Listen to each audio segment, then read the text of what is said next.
Air India का 171 Boeing 787 ए Dreamliner aircraft 230 passenger और 12 crew member के साथ 12 जून को दोपहर 1:38 पर रनवे नंबर 23 अहमदाबाद सरदार वल्लभ भाई पटेल इंटरनेशनल एयरपोर्ट से लंदन गोइटो के लिए रवाना होता है। सब कुछ बहुत नॉर्मल चल रहा था, लेकिन पल भर में ही सब कुछ खत्म होने वाला है ये किसी को भी अंदाजा नहीं था।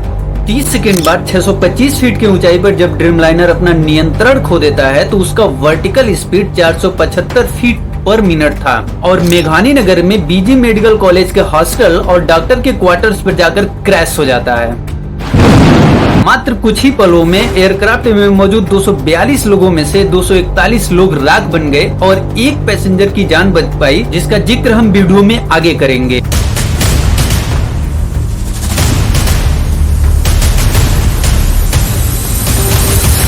इस तरह से कुल मिलाकर 274 लोगों की जान चली गई, जो अपने परिवार से वापस कभी नहीं मिल पाएंगे। यह भारत के इतिहास में अब तक का प्लेन क्रैश का सबसे भयावह घटना है। घटनाएं पीछे भी बहुत सारी हुई, जैसे इस देश में 6 महीने में 6 बड़े हादसे हुए, जैसे महाकुंभ स्टैम्पेड हुआ, दिल्ली रेलवे स्टेशन स्टैम्पेड हुआ, बेंगलुरु स्टैम्पेड हुआ, पहलगाम आतंकी हमला हुआ, मुंबई लोकल ट्रेन हादसा हुआ और अब अहमदाबाद प्लेन क्रैश हुआ। इन सभी हादसों में देश के सैकड़ों नागरिकों की जान चली गई, लेकिन देश का सिस्टम बेपरवाह रहा। एक के बाद एक हादसे होते रहे, लेकिन क्यों कोई इसकी जिम्मेदारी लेने को तैयार नहीं? कैसे कोई इतना संवेदनहीन हो सकता है कि किसी का पिता, किसी का पति, किसी का पूरा घर ही उजड़ जा रहा है, लेकिन देश के मुखिया होने के बावजूद भी वो कुछ भी नहीं कर पा रहा है। दोस्तों, इस हादसे में एक प्रेग्नेंट डॉक्टर जो अगले ही वीक मैटरनिटी लीव पर जाने वाली थी, इस हादसे का शिकार हो गई। एक माँ अपने बेटे को पहली बार विदेश भेज रही थी और बेटा कह रहा है कि माँ लंदन पहुंचकर वीडियो कॉल करूंगा। क्या पता था कि वो बेटा अब अपनी माँ से कभी भी बात नहीं कर पाएगा। एक पत्नी जो अपने पति को एयरपोर्ट छोड़ने आई थी, वही पत्नी अब अपने पति का राख तक नहीं पहचान पाई। इस हादसे में दोनों पायलट अपनी जान गंवा दिए, जिनमें कैप्टन सुमित सबरवाल, जिनका 8200 घंटे का एक्सपीरियंस था, जो अंतर्राष्ट्रीय लंबी दूरी का उड़ान भरने का अनुभव, सुरक्षित और नियंत्रित लैंडिंग करने में माहिर थे, जिन्हें बेहद एक्सपीरियंस्ड पायलट माना जाता था, और दूसरे को पायलट थे फर्स्ट ऑफिसर क्लाइव कुंदर, जिन्हें 1100 घंटे का फ्लाइट एक्सपीरियंस था।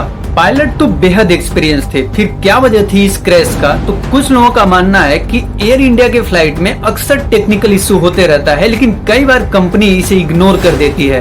वैसे ब्लैक बॉक्स मिल गया है और दुनिया की कई एजेंसियां जांच में जुट गई हैं, जिससे एक्चुअल में पता चल पाएगा कि हादसा हुआ कैसे। जिनमें भारत की AAI, अमेरिका की NTSB, यूके की AAIB, बोइंग और GE एरोस्पेस सब जांच में जुटी हुई हैं। दोस्तों, इस फ्लाइट हादसे में 169 भारतीय, 33 ब्रिटिश, 7 पुर्तगाली और 1 कैनेडियन की जान चली गई। सिर्फ एक भारतीय पैसेंजर, जिनका नाम विश्वास कुमार रमेश है, जो सीट नंबर 11 पर बैठे थे, बच गए और अस्पताल के बेड नंबर 11 पर इलाज करवा रहे हैं। इस घटना में गुजरात के पूर्व मुख्यमंत्री विजय रूपानी भी नहीं रहे और टाटा ग्रुप, जो एयर इंडिया का मालिक है, दुर्घटना में मारे गए हर परिवार को 1 करोड़ रुपए मुआवजा देने की घोषणा की है। इसके अलावा वो सभी घायलों के मेडिकल बिल पे करेगा और दुर्घटनाग्रस्त बीजे मेडिकल कॉलेज के हॉस्टल को पुनः निर्माण में सहायता करेगा। लेकिन क्या किसी परिवार को जान के बदले सिर्फ मुआवजा दे देने से ही सब ठीक हो जाता है? सवाल आपसे है और सवाल सरकार से है। नीचे कमेंट में बताइए कि आपकी क्या राय है। मिलते हैं फिर आपसे अगली वीडियो में। तब तक आप अपना ख्याल रखिए, क्योंकि पता नहीं अगली सांस कब रुक जाए।